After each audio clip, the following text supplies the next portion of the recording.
সুপ্রিয় দর্শক, ৭৫-এর ১৫ আগস্ট ইতিহাসে বিশ্বাসঘাতকতার চরম দৃষ্টান্ত হয়ে থাকা বর্বরোচিত হত্যাকাণ্ডে নিহত জাতির পিতা বঙ্গবন্ধু শেখ মুজিবুর রহমান সহ ওই হত্যাযজ্ঞে শহীদ সকলের প্রতি গভীর শ্রদ্ধা ও শোক জানিয়ে শুরু করছি RTV BSME নিউ এটোয়াই করোনা হেল্পলাইন অনুষ্ঠান। সঙ্গে রয়েছে আমি সাফিনা আহমেদ তরি। দর্শক, দেশে করোনা ভাইরাসের ১৬১তম দিনে গত ২৪ ঘন্টায় মারা গেছে ৩৪ জন। এ নিয়ে এখন পর্যন্ত করোনায় মারা গেছেন ৩,৬২৫ জন। আক্রান্তের সংখ্যার দিক থেকে বিশ্বে বাংলাদেশের অবস্থান এখন ১৬তম। বিশেষজ্ঞরা বলছেন, দেশে করোনায় আক্রান্তের একটি বড় অংশই তরুণ এবং তাদের উপসর্গ থাকে মৃদু, যা অন্য মানুষের জন্য বিপজ্জনক। তথ্য বলছে, বিশ্বের বিভিন্ন দেশের মতো বাংলাদেশেও এখন করোনা ছড়াচ্ছে আগের চাইতেও অনেক দ্রুত গতিতে। এমন বাস্তবতায় আপনাদের সবার কাছে স্বাস্থ্য বিষয়ক জরুরি তথ্য পৌঁছে দেবার পাশাপাশি করোনা নিয়ে আপনাদের নানান প্রশ্নের উত্তর দিতে বঙ্গবন্ধু শেখ মুজিব মেডিকেল বিশ্ববিদ্যালয় BSMMU থেকে আজও আমাদের সঙ্গে রয়েছেন দুজন বিশেষজ্ঞ চিকিৎসক। আমাদের সঙ্গে রয়েছেন বঙ্গবন্ধু শেখ মুজিব মেডিকেল বিশ্ববিদ্যালয়ের শিশু কার্ডিওলজি বিভাগের চেয়ারম্যান এবং প্রো ভাইস চ্যান্সেলর গবেষণা ও উন্নয়ন অধ্যাপক ডক্টর মোহাম্মদ জাহিদ হোসেন এবং বঙ্গবন্ধু শেখ মুজিব মেডিকেল বিশ্ববিদ্যালয়ের ফিটো ম্যাটার্নাল মেডিসিন বিভাগের সহযোগী অধ্যাপক প্রসূতি ও স্ত্রীরোগ বিশেষজ্ঞ ডক্টর তাবাসসুম পারভীন। দর্শক, জানিয়ে রাখছি, আপনাদের মতামত, অভিযোগ, প্রশ্ন শোনার জন্য RTV টেলিফোন, ফেসবুক, মেসেঞ্জার রয়েছে অবারিত। বিস্তারিত দেখুন স্ক্রলে এবং স্ক্রিনে। BSMMU থেকে বিশেষজ্ঞ সেবা পেতে সকাল ৯টা থেকে দুপুর ২টা পর্যন্ত ফোন করুন 0৯৬-১১৬-৭৭-৭৭ এই নম্বরে। আমি মূল আলোচনায় যাচ্ছি। অধ্যাপক ডক্টর জাহিদ হোসেন, এবং আজ স্যার আপনার কাছে জানতে চাচ্ছি, আজ ১৫ই আগস্ট আমাদের শোকের দিন। শুরুতেই আপনার মতামত ও বিশ্লেষণ শুনতে চাই। বঙ্গবন্ধু বেঁচে থাকলে বাংলাদেশের চিকিৎসা ব্যবস্থা কেমন হতে পারত, কি বলছে আপনার বিশ্লেষণ? ধন্যবাদ। আমি আমার বক্তব্যের শুরুতেই সর্বকালের শ্রেষ্ঠ বাঙালি, জাতির জনক বঙ্গবন্ধু শেখ মুজিবুর রহমান এবং তার পরিবারবর্গ যারা ১৯৭৫-এর ১৫ই আগস্ট শহীদ হয়েছেন, একই সাথে এই হত্যাকাণ্ডের ধারাবাহিকতায় ৩রা নভেম্বর আমাদের কেন্দ্রীয় কারাগারে জাতীয় ৪ নেতা সহ আমাদের মুক্তিযুদ্ধ যে ৩০ লাখ শহীদ হয়েছেন, যাদের রক্তের বিনিময়ে আমরা এই স্বাধীন সার্বভৌম বাংলাদেশ অর্জন করেছি। এছাড়া ভাষা আন্দোলন থেকে শুরু করে আমাদের দেশের ২১শে আগস্ট সহ প্রতিটা গণতান্ত্রিক আন্দোলনে যারা আত্মাহুতি দিয়েছেন, আজকে সকলকে গভীর শ্রদ্ধার সাথে স্মরণ করছি এবং তাদের আত্মার মাগফিরাত কামনা করছি। প্রথমেই আমি বলছি যে আপনি প্রশ্ন করেছেন বঙ্গবন্ধু জীবিত থাকলে বাংলাদেশের স্বাস্থ্য ব্যবস্থা কেমন হতো। বঙ্গবন্ধু, আপনি জানেন যে চিকিৎসকদের মর্যাদা ছিল দ্বিতীয় শ্রেণী। এই যে দেশের স্বাস্থ্যসেবার উন্নতির জন্য তিনি প্রথম চিকিৎসকদের প্রথম শ্রেণী মর্যাদা দিয়েছেন এবং বাংলাদেশের ৪৬৪টা জেলায় যে উপজেলা হেলথ কমপ্লেক্স, আজকে এই উপজেলা হেলথ কমপ্লেক্স বঙ্গবন্ধুই সৃষ্টি করেছিলেন। এবং আপনারা জানেন যে তৎকালীন IPJMR আমাদের দেশের প্রথম এবং সর্বশ্রেষ্ঠ পোস্ট গ্র্যাজুয়েট মেডিকেল ইনস্টিটিউট, যেটা IPJMR হিসেবে পরিচিত ছিল, institute of post graduate medicine and research. ১৯৭২ সনের অক্টোবরে তিনি এই IPJMR এসে রক্ত পরিসংশোধন বিভাগের উদ্বোধন করেছিলেন।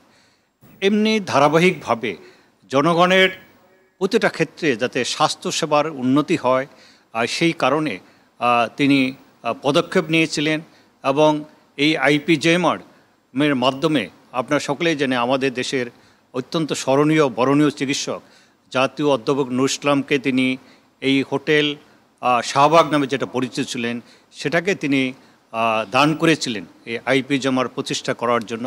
এবং আপনারা জানেন যে বাংলাদেশে আজকে দেখেন যে মিডল ইস্ট অন্যান্য কান্ট্রিজে বাংলাদেশে আমাদের অনেক ধরনের বিশেষজ্ঞ আছে। আমাদের বিশেষজ্ঞরা মিডল ইস্ট সহ পৃথিবীর অনেক দেশে চাকরি করছে। তার কারণ কি? বঙ্গবন্ধু এই যে জাতীয় অধ্যাপক নুরুল ইসলাম স্যারের মাধ্যমে এই IPJMRকে তিনি এই জায়গা দিয়েছিলেন এবং এখান থেকে আমাদের দেশের পোস্টগ্রাজুয়েট সমস্ত মেডিসিন, সার্জারি, গাইনি, প্যাথোলজি থেকে শুরু করে কার্ডিওলজি থেকে শুরু করে আজকে এত যে বিশেষজ্ঞ, এগুলো কিন্তু বঙ্গবন্ধুর এই দূরদর্শী পদক্ষেপের ফলেই সৃষ্টি হয়েছে। আজকে দেখেন আমাদের মানে মাতৃমৃত্যুর হার কমেছে, শিশু মৃত্যুর হার কমেছে, নবজাতকের মৃত্যুর হার কমেছে। আজকে দক্ষিণ এশিয়ায় টিকাদানের ক্ষেত্রে আমরা সকলের থেকে আমরা এগিয়ে আছি, আমাদের গড় আয়ু বৃদ্ধি পেয়েছে। এইগুলো, এই সমস্ত স্বাস্থ্য ব্যবস্থার এই যে উন্নতি, এই উন্নতির কিন্তু বঙ্গবন্ধুর এই দূরদর্শী পদক্ষেপের ফলের ধারাবাহিকতায় এবং তার সুযোগ্য কন্যা জননেত্রী শেখ হাসিনার পদক্ষেপ, যেমন তিনি কমিউনিটি ক্লিনিক সহ আজকে বঙ্গবন্ধু মেডিকেল বিশ্ববিদ্যালয় তিনি প্রতিষ্ঠা করেছেন। এরই ধারাবাহিকতায় তিনি রাজশাহী, চিটাগাং, সিলেট এবং খুলনাতে মেডিকেল বিশ্ববিদ্যালয় প্রতিষ্ঠা করেছেন। তিনি জাতীয় বার্ন ইউনিট প্রতিষ্ঠা করেছেন। আপনি প্রায় 15,000 নার্স তিনি মানে নিয়োগ দিয়েছেন এবং নার্সদের দ্বিতীয় শ্রেণীতে উন্নীত করেছেন, যাতে আমাদের দেশের যারা শিক্ষিত নারী তারা যাতে এই নার্সিং পেশায় উদ্বুদ্ধ হয় এবং তারা যাতে মর্যাদা পায়, সেই জন্য তিনি তাদের দ্বিতীয় শ্রেণী উন্নীত করেছেন। এবং 10,000-এর উপরে চিকিৎসককে তিনি নিয়োগ দিয়েছেন এবং অনেকগুলা তিনি পোস্ট গ্রাজুয়েটের সহ আপনার বিভিন্ন হাসপাতাল প্রতিষ্ঠা করেছেন। তো সব কিছুই কিন্তু বঙ্গবন্ধুর এই পদক্ষেপে ধারাবাহিক কিন্তু তার এই সুযোগ্য কন্যা জননেত্রী শেখ হাসিনার উদ্যোগের ফলেই বাংলাদেশের স্বাস্থ্য ব্যবস্থার তো উন্নতি হয়েছে। জি স্যার, একজন কলার যুক্ত হয়েছে, আমরা কলটি নিয়ে তারপর তাবাসসুম ম্যামের কাছে ফিরবো। দর্শক, কে বলছেন, কোথা থেকে বলছেন, নাম বলে প্রশ্ন করুন এবং আমাদের সঙ্গে থাকুন। হ্যালো, আসসালামু আলাইকুম। জি, ওয়ালাইকুম আসসালাম। মইনুল বলছিলাম ঠাকুরগাঁ থেকে। জি জি, আমার ওয়াইফের বিষয়ে একটু বলতাম আর কি। জি, তাবাসসুম ম্যাম শুনতে পাচ্ছেন, প্রশ্ন করুন। জি, ও হচ্ছে 8 মাসে প্রেগনেন্ট। তো ওর ভিপিটা হঠাৎ করে বেড়ে গেছে, আপনার 150/90 হয়ে গেছিল। তো ওকে সাডোপা 2টা করে দেওয়া হয়েছিল। তো ও খাওয়ার পরে এখন আবার ভিপিটা কমে গেছে, 120/60 হয়েছে। তো এখন কি ম্যাডাম ওই সাডোপা এটা কি কন্টিনিউ করবে? জি দর্শক, সঙ্গেই থাকুন আমাদের। তাবাসসুম ম্যামের কাছ থেকে আমাদের এই দর্শকের প্রশ্নের উত্তরটি নিতে যাচ্ছি। ধন্যবাদ আপনাকে। আমি শুরু করছি আমার শ্রদ্ধা নিবেদন করে জাতির জনক বঙ্গবন্ধু শেখ মুজিবুর রহমানের প্রতি এবং 15ই আগস্ট যারা শহীদ হয়েছেন তার সাথে তাদের সবার প্রতি শ্রদ্ধা নিবেদন করছি এবং রুহের মাগফিরাত কামনা করছি। এখন দর্শকের প্রশ্ন অনুযায়ী যদি ওনার প্রেশার বেড়ে থাকে এবং সারটোপা খেয়ে থাকে, এটাকে আসলে আমরা ঝুঁকিপূর্ণ প্রেগন্যান্সির মধ্যে অন্তর্ভুক্ত করব। এখন বুঝতে হবে তার প্রেশারটা কেন বেড়েছে, কারণ প্রেগন্যান্সিতে অত্যন্ত ঝুঁকিপূর্ণ একটা কন্ডিশন আছে যেটাকে আমরা প্রি ইক্লামশিয়া বলে থাকি, যেটা পরবর্তীতে ইক্লামশিয়া বা খিঁচুনির দিকে যেতে পারে। তো কাজেই এটা একবার বুঝার ব্যাপার আছে, কারণে ওনাকে অবশ্যই কোনো চিকিৎসকের তত্ত্বাবধানে আসতে হবে, কারণ কিছু পরীক্ষা নিরীক্ষা আছে যেগুলো দেখে আমরা এটা বুঝবো। আর সারডোপা উনি যেটা একটা করে দুবার খেয়ে যদি প্রেশার 120/60 হয়ে যায় তাহলে অবশ্যই এটা কমে গেছে। আমরা সাধারণত প্রেশারটাকে 80, নিচের প্রেশারটা 80 অ্যারাউন্ড রাখতে চাই, আর উপরের প্রেশারটা 140-এর নিচে হলে ভালো হয়।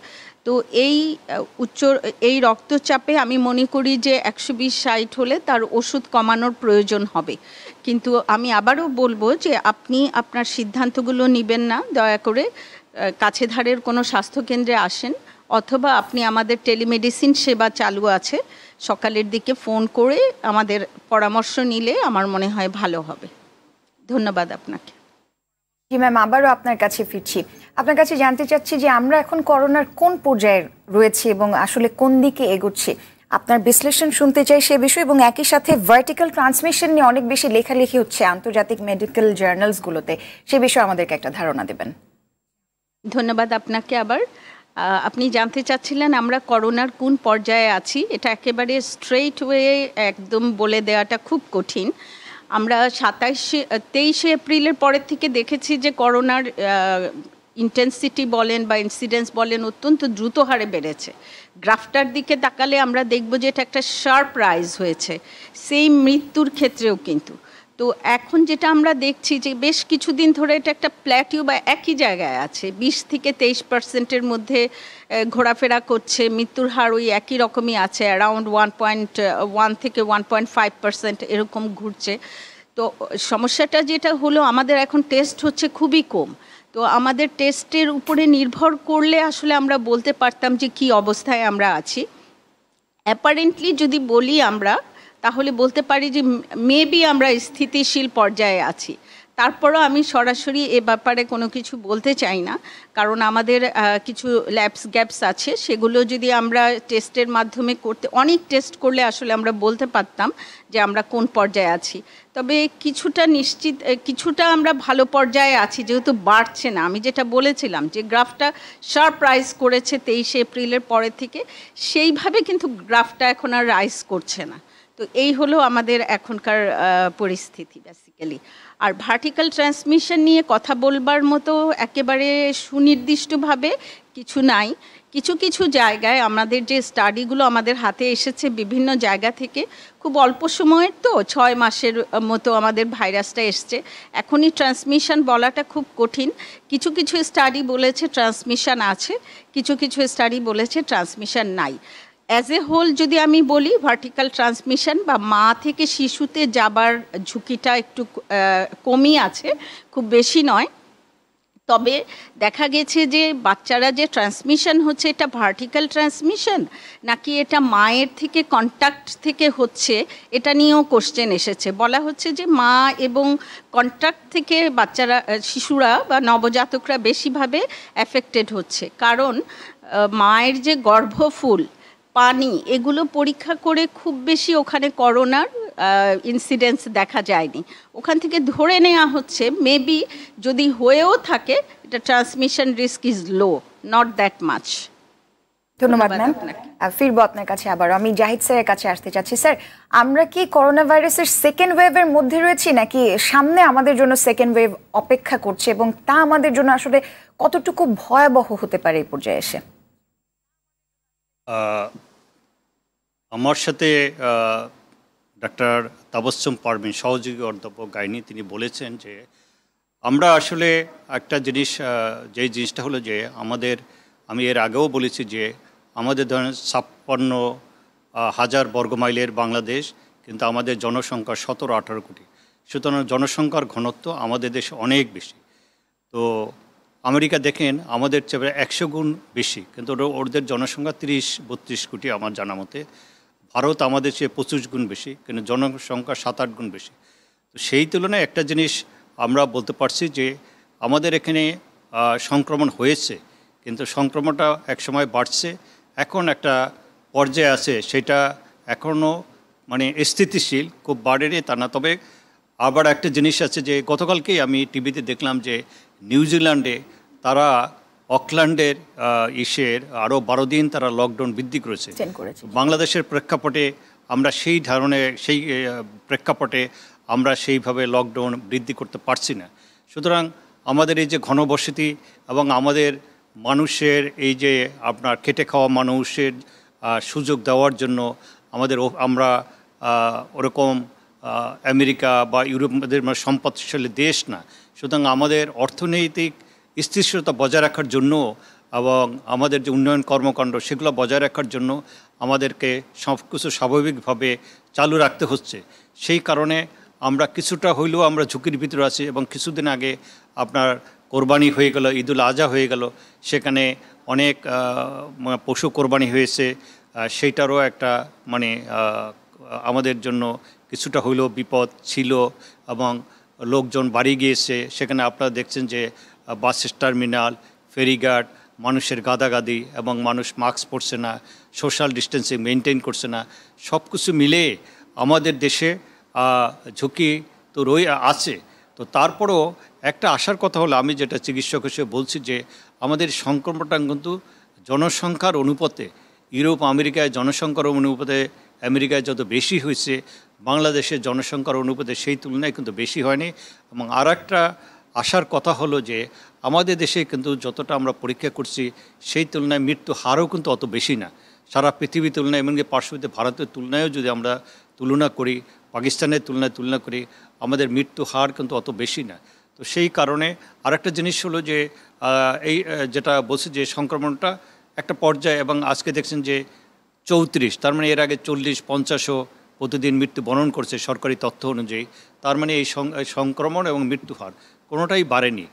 আর আসার কথা হলো যে আপনারা জানেন যে রাশিয়া অলরেডি ভ্যাকসিন আবিষ্কার করেছে, মানবদেহে প্রয়োগ করছে, এবং তারা বলছে যে আগামী অক্টোবরে তারা এই ভ্যাকসিনের মাস ক্যাম্পেইন করবে, মানে মানবদেহে তারা ব্যাপকভাবে প্রয়োগ করবে।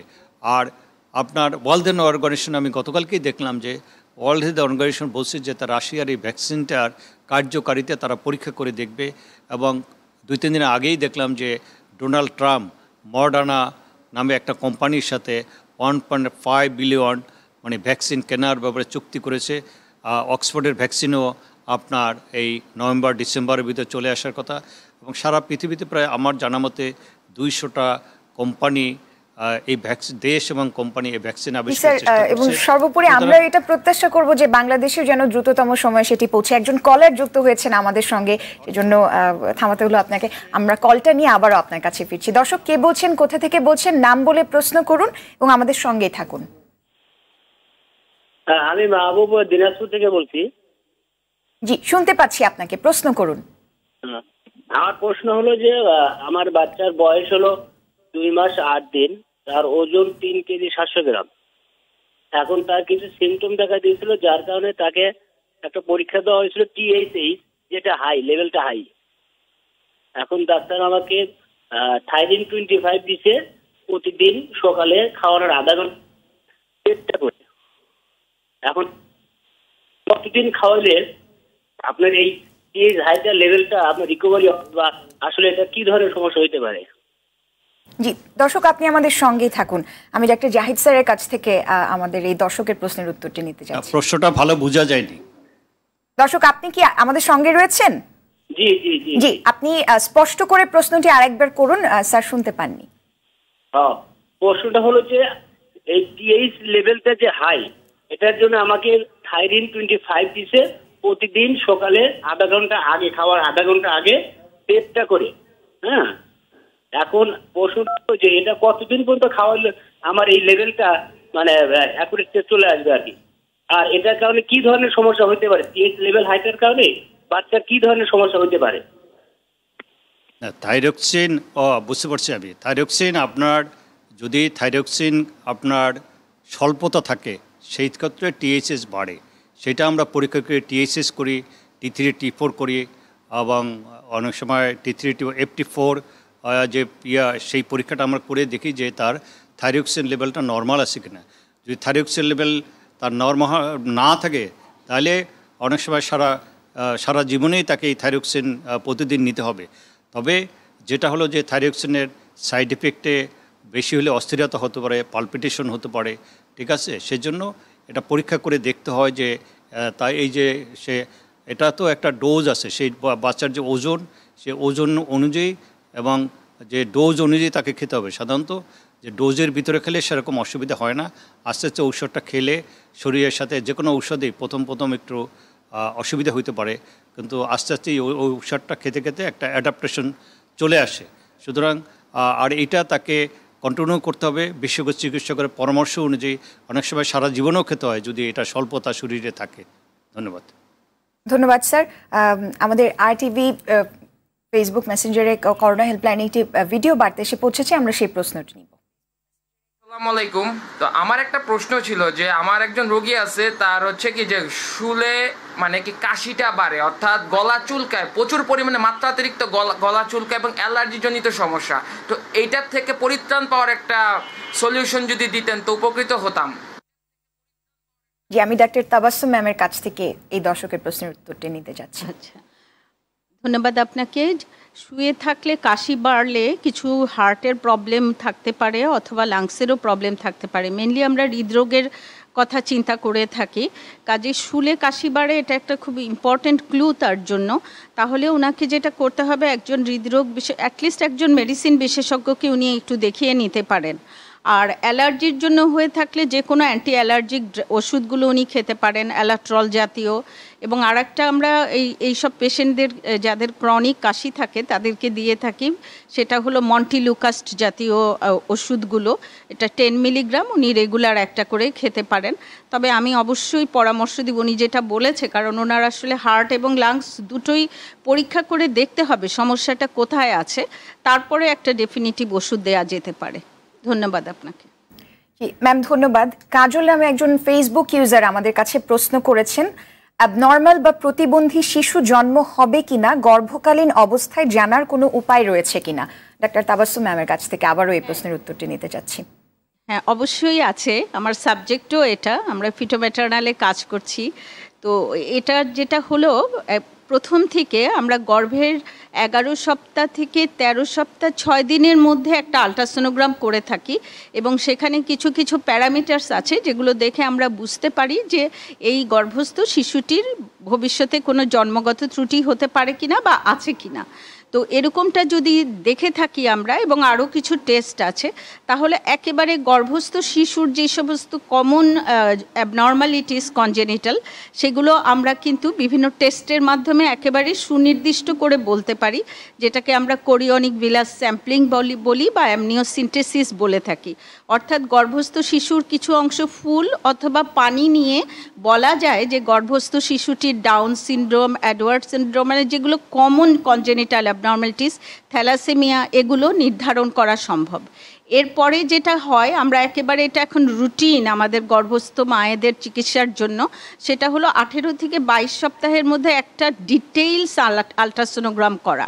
এবং আলট্রাসোনোগ্রাম এমন একটা ব্যাপক পরিবর্তন এনেছে আমাদের সাবজেক্টে যে এটা বাচ্চার আসলে হেড টু টো, মাথা থেকে পা পর্যন্ত সব কিছুই দেখা যায়। তাহলে বাচ্চার কোনো জন্মগত বা স্ট্রাকচারাল অ্যাবনর্মালিটিস আছে কিনা এটা কিন্তু ডিটেক্ট করা সম্ভব। তো এই সুযোগটা আমি নিতে চাই সবাইকে বলবার জন্য। আমাদের অনেকের একটা আইডিয়া আছে যে অ্যান্টিনেটাল কেয়ার বা চেক আপের জন্য পরে যেতে হবে। আমি আশা করব যে আপনারা মানে বুঝবার সাথে সাথেই আমাদের সাথে যোগাযোগ করবেন, তাহলে সুযোগগুলো আমরা কাজে লাগাতে পারবো এবং বোঝা যাবে।